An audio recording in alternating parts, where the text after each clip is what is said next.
আজকের গল্পের নাম নজরুলের প্রতিশোধ। একদা এক শান্তিপূর্ণ গ্রামে বসবাস করতেন নজরুল নামে একজন ধর্মপ্রাণ মুসলমান। নজরুল ছিল গ্রামের একটি সম্মানিত ব্যক্তিত্ব, যার নাম ছিল সৎ ও ধার্মিক। কিন্তু একদিন গ্রামের একটি ছোট্ট ঘটনা তার জীবন সম্পূর্ণ বদলে দিল। নজরুলের একটি পুরনো জিনিসপত্রের দোকান ছিল। সেখানে নানা প্রাচীন সামগ্রী এবং ধর্মীয় বই বিক্রি হতো। একদিন একটি অদ্ভুত লোক তার দোকানে এসে একটি পুরনো বই কিনল। বইটি ছিল অতি প্রাচীন এবং পাতাগুলি ছিল পোকা ও ধুলায় ঢাকা। লোকটি বই কিনে চলে গেল, কিন্তু তার মুখে এক অদ্ভুত হাসি ছিল, যা নজরুলকে অস্বস্তিতে ফেলেছিল। বিকেলবেলা নজরুল তার দোকান বন্ধ করে বাড়ি ফিরে আসার পথে অসুস্থতার লক্ষণ অনুভব করল। পরদিন তার শরীর আরও খারাপ হতে লাগলো এবং সে চরম কষ্টের মধ্যে পড়ল। গ্রামের চিকিৎসকরা তার অসুখের কোনো কারণ খুঁজে পেল না এবং তার স্বাস্থ্য দ্রুত খারাপ হতে লাগলো। এক সপ্তাহ পর নজরুলের মৃত্যু হয়ে গেল। তার মৃত্যুর পর গ্রামের লোকজন তার মৃত্যু নিয়ে সন্দেহ প্রকাশ করতে শুরু করলো। কেউ কেউ বলছিল এটি হয়তো ভৌতিক কারণে হয়েছে। কয়েকদিন পর গ্রামের এক সাধু মানুষের কাছে গ্রামের লোকেরা গেলেন। সাধু জানালেন নজরুলের মৃত্যুর পেছনে এক অশুভ আত্মার হাত থাকতে পারে, যেটি সেই পুরনো বই থেকে মুক্তি পেতে চেয়েছিল। গ্রামের কিছু সাহসী যুবক পুরনো বইটির অনুসন্ধান করতে গিয়েছিল।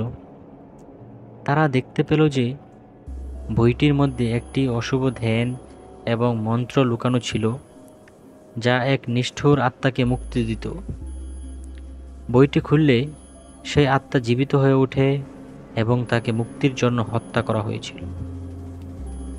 জীবনের পর মৃত্যুর মধ্য দিয়ে আত্মাটি সমাধি পাওয়ার পরিবর্তে বইটি তার প্রতিশোধের পথে বের হয়ে এসেছিল। নজরুলের আত্মা একদিন রাতে ফিরে এলো গ্রামে। গ্রামের লোকেরা দাবি করে যে তারা রাতে ভয়ের অদ্ভুত শব্দ শুনতে পেয়েছিল এবং কিছু লোক তাদের ঘর থেকে অদ্ভুতভাবে বের হয়ে আসছিল। নজরুলের পরিবারের সদস্যরা তখন ঘরের অন্ধকার কোণায় তাকে দেখেছে। তার চোখ লাল এবং মুখ বিকৃত ছিল। গ্রামের কেউ রাতে একা থাকতে সাহস করত না। যখনই কেউ রাতে একা থাকতো, তার ঘরের আলো নিভে যেত এবং ভয়ঙ্কর কণ্ঠস্বর শোনা যেত। নজরুলের আত্মা শুধুমাত্র প্রতিশোধ নেওয়ার জন্য ফিরে আসেনি, বরং গ্রামে যারা তার প্রতি অন্যায় করেছে তাদের জন্য অশুভ লক্ষণ নিয়ে এসেছিল। এক রাতের ঘটনা। ওই রাতে গ্রামের এক যুবক রফিক সাহস করে রাতের অন্ধকারে বের হওয়ার সিদ্ধান্ত নিল। সে নজরুলের কবরে গিয়ে প্রার্থনা করতে লাগলো এবং আত্মাকে শান্ত করার চেষ্টা করলো। কিন্তু সে ঘরে ফিরে এসে বুঝতে পারল যে তার পাশে কেউ দাঁড়িয়ে রয়েছে। তার সারা শরীর সারা রাত অব্যাহতভাবে অস্বস্তিতে ভুগছিল।